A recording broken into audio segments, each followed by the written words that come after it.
ఇదిగో చూడు.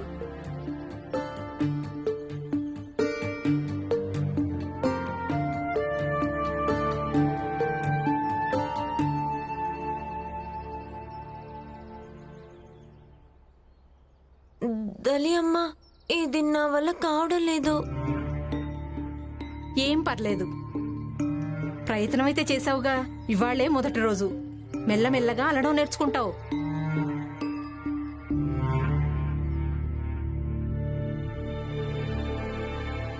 దలియమ్మ, బాబాయ్ చెప్పుల్ని ఎలా కుడతారో నేనది వెళ్ళి నేర్చుకుంటాను. ఒకవేళ అదే నేర్చుకోలేకపోతే ఇక దుకాణం ఎలా తెరుస్తాను?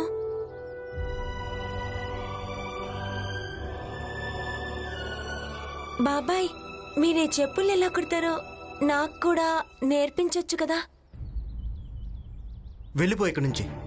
నీ భర్త ఇంకా నీ మామయ్య రాత్రింబొవ్వుళ్ళు నన్ను తిప్పిపొడుస్తూ ఉంటారు. ఇక నేను నీకు చెప్పులు ఎలా కుట్టాలో నేర్పించాలా? వెళ్ళిపో ఇక్కడి నుంచే. అరే, నేర్పించొచ్చు కదా. ఇదిగో బ్రిడ్జు అన్న, చెప్పులు కుట్టడం నేర్పించొచ్చు కదా తనకి. మన వీధిలో పిల్లే కదా, నీ సొమ్మేం పోతుంది? అరే, నేర్పించొచ్చు కదన్నా. చూడు, నేను నేర్పించను. ఈమె ఇంకెక్కడికైనా వెళ్ళి నేర్చుకొని. నేర్పించారంటే మీ సహకారంతో నేను కూడా 2 రాళ్లు సంపాదిస్తాను. ఇక ఒక రకంగా చూస్తే మీరు నాకు గురువు అవుతారు. తర్వాత మీ సహాయాన్ని జీవితంలో ఎప్పుడు మర్చిపోను.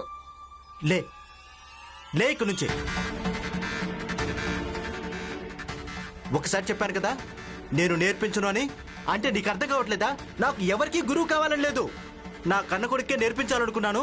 వాడు ఇల్లు వదిలేసి పారిపోయాడు. వాడిని చేయి పట్టుకొని మరి ఇక్కడికి తీసుకొచ్చేవాడిని ఈ పని నేర్చుకోమని. నేర్చుకోలేదు. వాడికి అసలు ఇవన్నీ చేయాలని లేదు. వాడికి నీ భర్తలాగా చదువుకోవడమే మంచిదనిపించేది. ఇక ఒకరోజు ఏం చెప్పి వెళ్ళిపోయాడంటే నేను, నా దుకాణం, నా పని అన్ని దరిద్రాలని. సరే అయితే నేను ఈ దరిద్రపు పనితోనే సంతోషంగా ఉన్నాను. నాకేం అక్కర్లేదు. వెళ్ళిపోయి ఇక్కడి నుంచి. అత్తయ్య, బ్రిడ్జు బాబాయ్తో చెప్పండి. ఆయన రమకు చెప్పులు కుట్టడం నేర్పిస్తే అప్పుడే కదా రమ సంపాదిస్తుంది. నేనెందుకు చెప్పాలి? ఇక్కడ ఎంతో మంది ఉన్నారు. ఏవైనా చెప్పానంటే ఏమంటారంటే రమతో కావాలని నేను పని చేయిస్తున్నానంటారు. అందరినీ తమాషా చూడనివ్వు. రమకు కూడా పనంటే ఏంటో తెలియాలి కదా. పద. వెళ్ళిక్కడి నుంచే. వెళ్ళిపో. ఇదిగో వినండి. మీకు తనకు నేర్పించాలని లేకుంటే నేర్పించకండి, కానీ ఈ విధంగా కోపడకండి.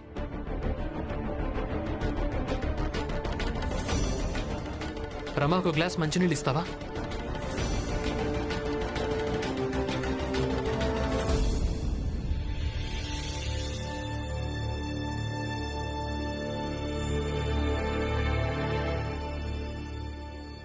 తీసుకోండి, మంచినీళ్ళు తాగండి. రమా, నాకు విషయం సూటిగా చెప్పు. ఏంటది?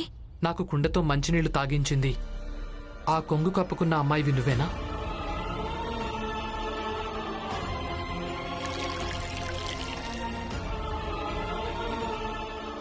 ఆ అమ్మాయి నువ్వేనా అని అడుగుతున్నాను రమా. అలాగే ఆ కుండ మీద కూడా నువ్వే గుర్తు పెట్టావు కదా.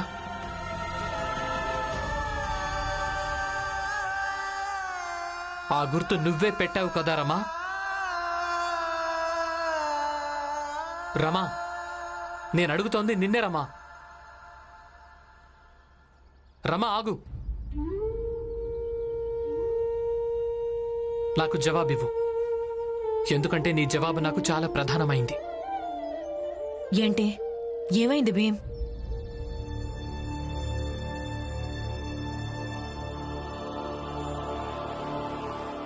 అవును, అది నేనే దాని మీద గుర్తు పెట్టాను. ఎందుకంటే నాలో అంత నిజాయితీ ఉంది. ఒకరిని మోసం చేయడం నాకు ఇష్టం లేదు. దాని మీద గుర్తెందుకు పెట్టానంటే మనం తాకడం వల్ల అది వాళ్లకుండా అలాగే నీళ్లు అపవిత్రమైపోతాయి. కావాలంటే వాళ్ళు దాన్ని పారేయొచ్చు. అసలు మీరిద్దరూ ఏం మాట్లాడుతున్నారో నాకు అర్థం కావడం లేదు. కానీ నువ్వేం చేసావో అది చాలా తప్పురమ్మా. పద, వాళ్లకు క్షమాపణ చెప్పు. మరి మీ విషయంలో వాళ్ళు ఏం చేశారో అది? సంస్కృతం చదివించడానికి బదులుగా ఇన్ని పనులు ఎవరు చేయించుకుంటారు? నా భర్త దాహంతో కాలేజీకి వెళ్తున్నారు, అది నేను చూస్తూ ఉండాలా? అది నా వల్ల కాదు.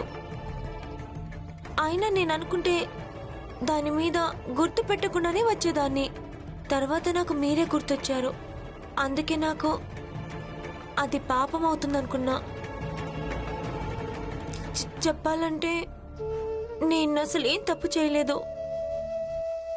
అయినా వాళ్ళు మీకు నీళ్ళు ఇచ్చుంటే వాళ్ళ సొమ్మేం పోయి ఉండేది? చూడు రమా, వాళ్ల సొమ్మేం పోయిండేదో ఏం పోయేది కాదో అది నాకు తెలీదు. అయినా సరే వాళ్లకు నష్టం కలిగించడానికి నీకెలాంటి హక్కు లేదు. నువ్వు తప్పు చేశావు. నువ్వు క్షమాపణ చెప్పడమే మంచిది. నేనెవరికి క్షమాపణ చెప్పను. కొంచెం మాకు కూడా చెప్తారా? మీరిద్దరూ ఏం మాట్లాడుకుంటున్నారు? అవును, ఈ సంస్కృత గురువు ఎవరు? ఎవరు దాహంతో ఎవరున్నారు? నాకేం అర్థం కావడం లేదు. క్షమాపణ చెప్పవు కదా? సరే అయితే నీకు బదులుగా నేనే వెళ్ళి క్షమాపణ చెప్తాను. ఎందుకంటే వాళ్ళ విషయంలో జరిగింది తప్పే రామా. ఆగండి, నేనే వెళ్ళి క్షమాపణ చెప్తాను.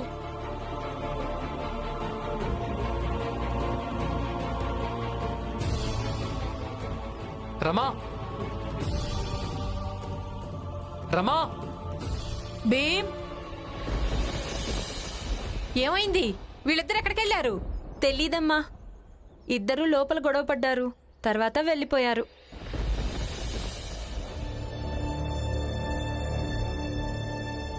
గురువుగారు, గురువుగారు, ఏంటి? నేనే మీ కుండను తీసుకున్నాను. ఏ శిక్ష వేయాలనుకున్నా నాకే వేయండి. ఎవరు నువ్వు? భీమరావు భార్యను. నువ్విక్కడ మంచినీళ్లు తాగాలనుకుంటే సంస్కృతం చదవాలన్న పట్టుదలను వదులుకో. లేదు గురుగారు, నేను దాహంతోనే కాలేజీకి వెళ్ళిపోతాను. నా భర్త దాహంతో ఉండడం చూసి తట్టుకోలేకపోయాను. అందుకే మీ కుండను నేను తాకాను. ఈ చిన్న జాతి పిల్ల మీ కుండను తాకింది. అందుకే ఈమెకు తప్పకుండా శిక్ష పడి తీరాల్సిందే. ఈమెకు శిక్ష పడి తీరాల్సిందే. కానీ ఈమె ఒక మహిళ. అందుకే ఈమెకి శిక్ష నా భార్య ఒక మహిళ వేస్తుంది.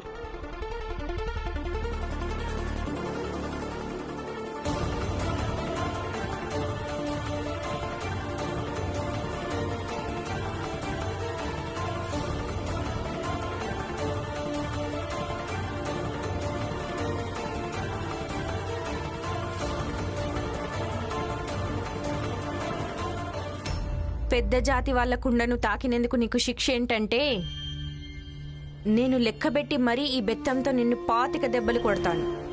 ఎందుకంటే నువ్వు ఏ చేతులతో మా కుండను ముట్టుకున్నావో ఆ చేతులకు బొబ్బలెక్కి తీరాల్సిందే.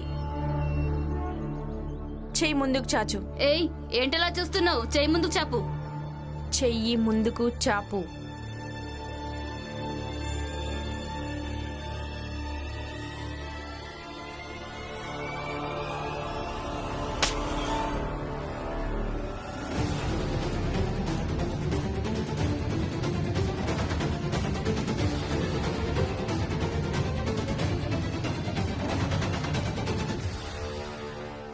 గురువుగారు, రమ తప్పు చేసుంటే తను క్షమాపణ చెప్తుంది. కానీ మీరిలా తనను శిక్షించడానికి వీల్లేదు. భీమరావు, బెత్తం వదిలిపెట్టో. నేను వదలను గురువుగారు. మీరు రమనిలా శిక్షించడానికి వీల్లేదు.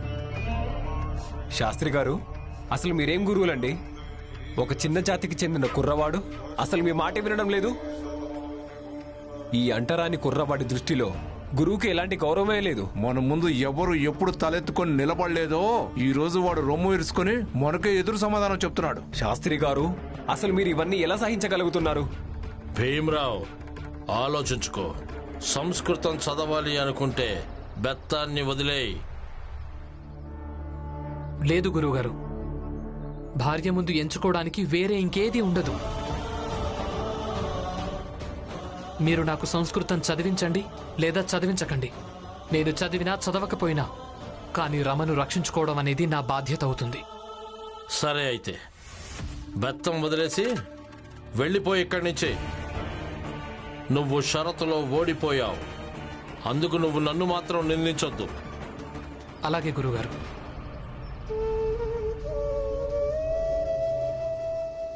రమా, ఇంటికెళ్దాం పద.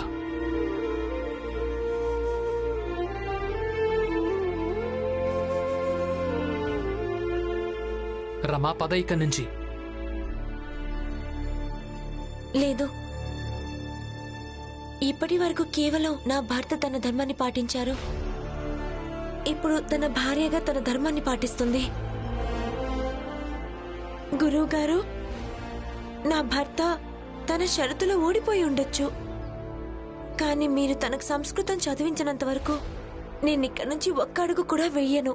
నువ్వేంటి ధర్నా చేయాలనుకుంటున్నావా? ఒకరు వెళ్ళిపోతే ఇంకొకరు వచ్చేస్తున్నారు ఇక్కడికి. రమా, పద ఇక్కడి నుంచి. లేదు, నేనెక్కడికి వెళ్ళను. తినకుండా తాక్కుండా ఇక్కడే ఉంటాను. నా కారణంగానే మీరు షరతులో ఓడిపోయారు.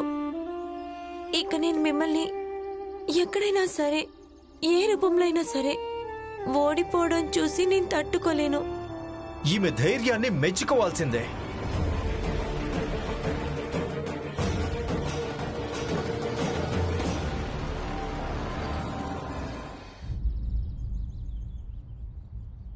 చిన్న జాతి వాళ్ళ అయ్యింటి కూడా వీళ్ళిద్దరూ ఓటమిని అంగీకరించట్లేదు. బావిలో దూకి చావండి. పెద్ద జాతి వాళ్ళ అయ్యింటి కూడా చాలా తేలిగ్గా మీ ఓటమిని చూస్తున్నారు కదా. మేమెలా ఓడిపోయామో మాకదే అర్థం కావడం లేదు. శాస్త్రి గారు గురువు కదా, ఒకవేళ నేరుగా తనకు సంస్కృతం చెప్పడానికి నిరాకరిస్తే అది గురువు పదవికి అవమానమవుతుంది. అందుకని షరతులో ఇరికించి ఈ భీమరావుకు సంస్కృతం లాంటి శుద్ధ భాషను చదవకుండా అడ్డుపడ్డాను. కానీ మీరెందరూ ఎవరైనా గురువులున్నారా? అంత మర్యాదగా నిలబడున్నారు. అయ్యో, ఎందుకు మేము ఏం చేయాలో చెప్పు. కర్ర తీసుకుని వాళ్ళని కొట్టండి. వీళ్ళిద్దరిని ఎంతగా కొట్టాలంటే భార్య భర్తలిద్దరూ స్పృహ కోల్పోవాలి.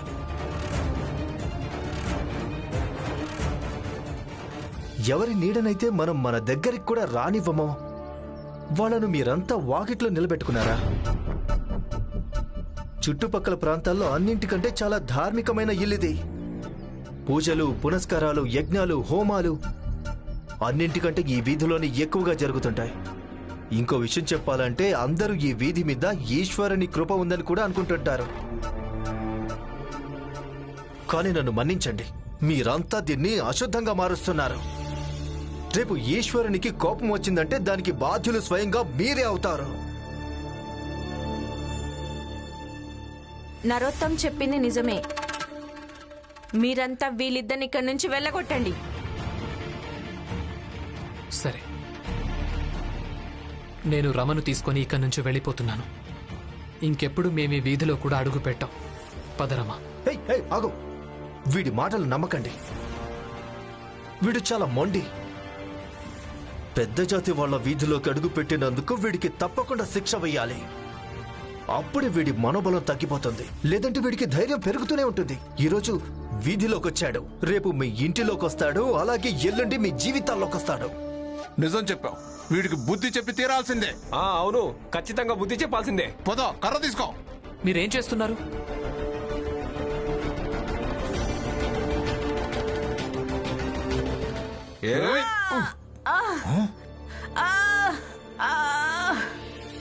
ఏమైంది? చాలా నొప్పిగా ఉందండి. ముందు నువ్వు కూర్చో. నెమ్మదిగా. ఎవరైనా జట్కా బండిని పిలిపించండి. హాస్పిటల్కి తీసుకెళ్ళాలి. త్వరగా ఎవరైనా పిలిపించండి. గురుగారు, నేను ఇప్పుడే వెళ్ళి జట్కా బండిని పిలుచుకొస్తాను. తన జాగ్రత్తగా ఎక్కడికి వెళ్ళడానికి వీల్లేదు. నా భార్యకు త్వరలో బిడ్డ పుట్టబోతోంది. ఇక ఈ శుభకార్యానికి నాకు నీతో ఎలాంటి అవసరం లేదు. వెళ్ళిపోయి ఇక్కడి నుంచే. మరోసారి ఇంకెప్పుడు రావద్దు. గురువుగారు, మీరేం కంగారు పడకండి. నేను ఇప్పుడే జట్కా బండి తీసుకొస్తాను. మీరిద్దరు ఇక్కడ నుంచి వెళ్ళిపోండి. బిడ్డ పుట్టడం శుభం అవుతుంది. మీరిక్కడ ఉండడం అశుభం. వెళ్ళండి ఇక్కడ నుంచి. పదరమ్మ ఇక్కడి నుంచి. ఒకరి శుభకార్యంలో మనం ఇబ్బందిగా మారకూడదు.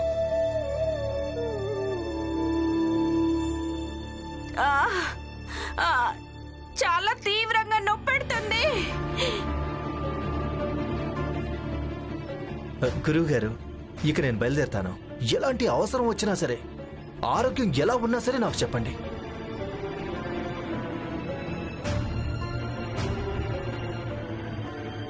శాస్త్రి గారు, ఎక్కడ జట్కా లేదు.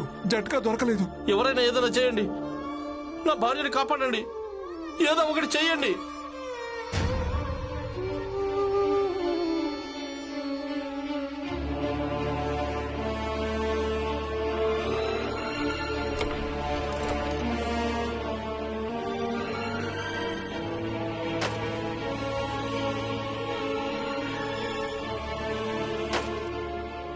ఇవి తీసుకోండి.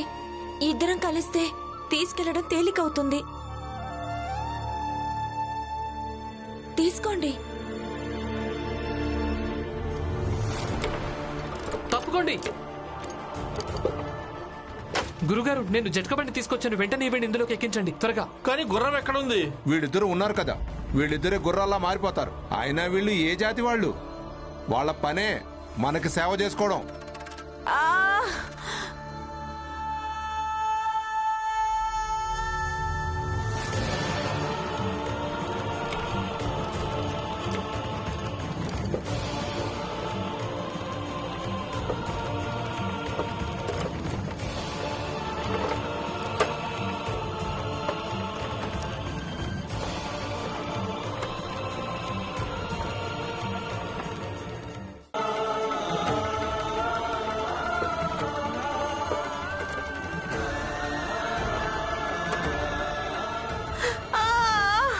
నేను బతుకుతానని అనిపించట్లేదండి. ఓరి భగవంతుడా. శాస్త్రి గారు, డాక్టర్ గారు సెలవులో ఉన్నారంట. మనం తన్ని వేరే ఆసుపత్రికి తీసుకెళ్లాల్సి ఉంటుంది. కానీ వేరే హాస్పిటల్ ఇక్కడికి చాలా దూరం ఉంది. శాస్త్రి గారు, ఇప్పుడు ఏం చేద్దాం? ఏదో ఒకటి చేద్దాం, సరేనా? రమ్మా, ఈవిడను అక్కడికి తీసుకుని వెళ్దాం. అవును, పదండి, త్వరగా వెళ్దాం. ఎక్కడ తీసుకెళ్తున్నారు? చెప్పేది మీకే. ఆగమంటుంటే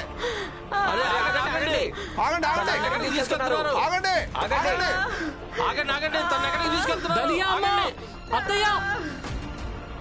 అత్తయ్య, త్వరగా రండి. అక్క, ఇది చిన్న జాతి వాళ్ళు ఉండే ఇల్లు శాస్త్రి గారు. భీమ్రామా, ఏమైంది? దలియా అమ్మ, ఈవిడకు కడుపులో నొప్పిగా ఉంది, కొంచెం త్వరగా రండి. అమ్మా చూడండి, ఈవిడ కడుపుతో ఉంది. డాక్టర్ గారు కూడా లేరు. కొంచెం త్వరగా చూడండి. త్వరగా త్వరగా ఆవిడ దించండి. దింపండి, త్వరగా దించండి. సాయం చేయండి. రండి, దించండి, దించండి. త్వరగా చాప వేయండి. కాలు జాగ్రత్తగా పెట్టు. పెట్టు, కింద పెట్టు రమ్మా. ఏం కాదు, చాలా నొప్పి పెడుతుంది. భీమరావు, నీ జాతి వాళ్ళకి నా భార్యను తాగడానికి ఎంత ధైర్యం ఉండాలి? తన బయటికి తీసుకెళ్ళరా. గురుగారు, గురుగారు, గురుగారు, మీరు శాంతంగా ఉండండి. చూడండి, సంవత్సరాలుగా మా జాతిలో ఆడవాళ్ళు ఇదే పని చేస్తూ వచ్చారు. ఆవిడకేమీ కాదు, మీరు శాంతంగా ఉండండి. మీ జాతి విధుల్లో ఎప్పుడు గొప్పింటి పిల్లలు పుట్టలేదు కదా శాస్త్రి గారు. నేను ఇప్పుడే జట్కా బండిని తీసుకొస్తాను, మీరు సిద్ధంగా ఉండండి. ఒకవేళ వీళ్ళ దగ్గర బిడ్డ పుట్టిందంటే పుట్టుక నుంచే అశుభం అవుతుంది, ఆలోచించుకోండి. నేను ఇప్పుడే జట్కా బండిని తీసుకొస్తాను. నా బిడ్డను కాపాడండి. అలాగే నెమ్మదిగా పక్కబెట్టండి. వెళ్ళి చీరలు తీసుకురండి. త్వరగా చీరలు తీసుకురండి.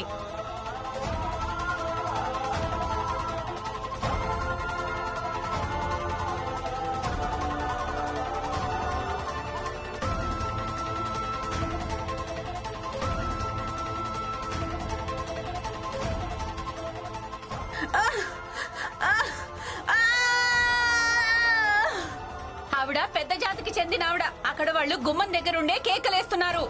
ఏదైనా జరిగితే సమాధానం ఎవరు చెప్తారు? జీజాబాయ్, నీకు సహాయం చేయాలని లేకుంటే లోపలికెళ్ళు. అత్తయ్య, ఒక మహిళ ప్రసవ వేదన అనుభవిస్తోంది. మనం సహాయం చేయడం మంచిదే కదా. వద్దు, అటు చూడు. మీరేం చేయకండి. ఆవిడ మీద చెయ్యి కూడా వేయొద్దు. కాసేపట్లో జట్కా బండి వస్తుంది, మేము ఆవిడ తీసుకెళ్తాం. చూడండి, మీరు నమ్మకం ఉంచండి. ఆవిడకేం కాదు. పిన్నికి తల్లి అమ్మకు పురుడెలా పోయాలో తెలుసు. క్లిష్ట పరిస్థితుల్లో ఏం చేయాలో కూడా తెలుసు. ఒక్కసారి మీ జాతిలోనే ఆడది శాస్త్రి గారి ఇంటికి వచ్చింది. అప్పుడు బిడ్డ కడుపులోనే చచ్చిపోయింది. అపశకునాలు పలక్కండి. వేడి నీళ్ళు త్వరగా తీసుకురండి. తెస్తున్నాను.